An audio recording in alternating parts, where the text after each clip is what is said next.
Thank you everyone. जय श्री श्याम।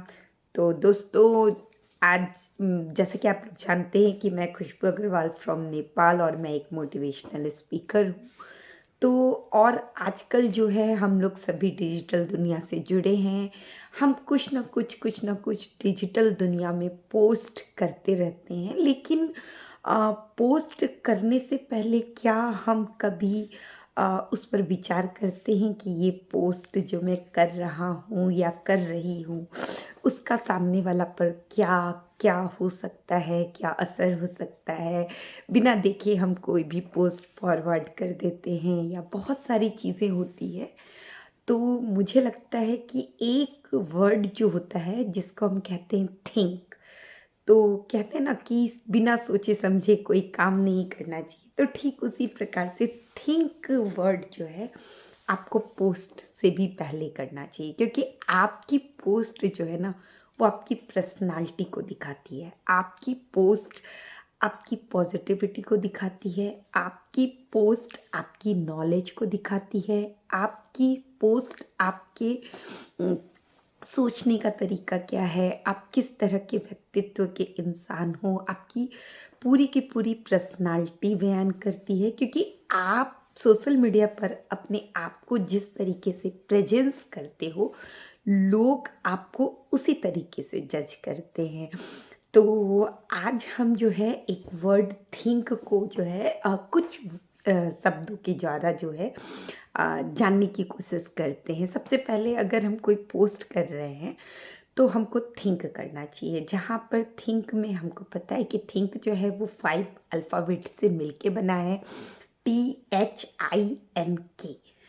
तो पहला अगर जो हम टी को लें, तो हमको सबसे पहले तो ये सोचना चाहिए कि क्या जो मैं पोस्ट कर रहा हूँ या कर रही हूँ, क्या वो ट्रू है? Is it true?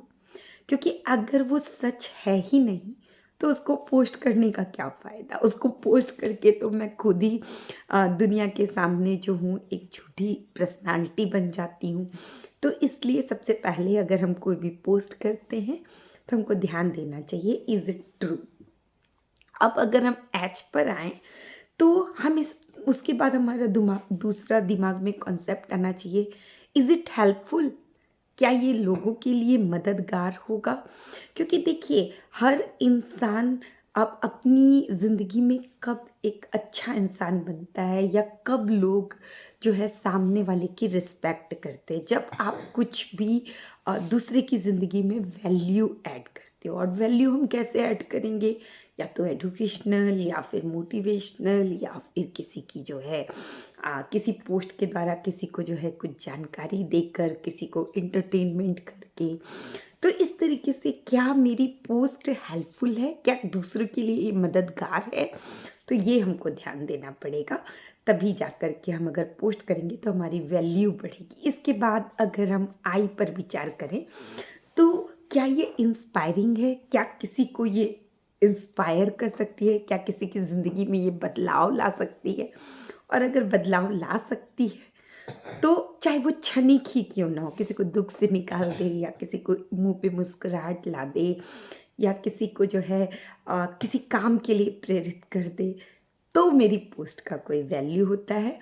तो मुझे ये भी सोचना चाहिए। फिर जो है एन, क्या क्या मैं जो पोस्ट कर रहा हूँ इसकी ज़रूरत है? Is it necessary? क्या जो है ये लोगों को इसकी ज़रूरत है, मैं जो पोस्ट करने जा रही हूँ इसको लोग इस पर कैसे सोचेंगे? क्या उनको ये चीज़ काम लगेगी?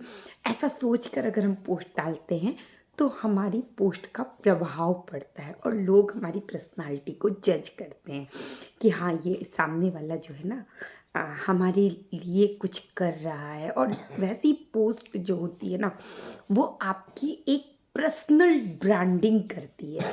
इसके बाद जो हमारा लास्ट अल्फ़ाबेट आता है वो है के का मतलब होता है इज़ इट काइंड? क्या आपकी पोस्ट जो है उसमें कुछ दया का भाव है?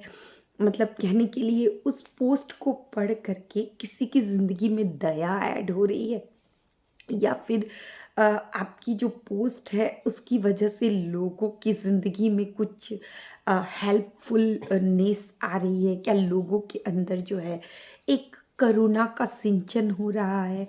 जैसे हम कुछ भजन वगैरह सुनते हैं तो हमको कैसा अच्छा लगता है ना, एक मेलोडियस सा भाव आता है।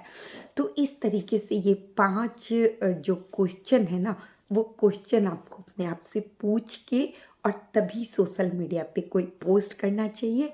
और अगर आप यूट्यूबर हो तो आपको ऑलवेज ये ध्यान रखना चाहिए, थिंक देन पोस्ट। तो थिंक क्या क्या है, टी क्या ये सच है, एच क्या ये हेल्पफुल है, आई क्या ये इंस्पायरिंग है, के सॉरी एन क्या ये नेसेसरी है, और के क्या ये लोगों के लिए काइंड है, लोगों के लिए दयालु है। तो थैंक यू, बाय बाय।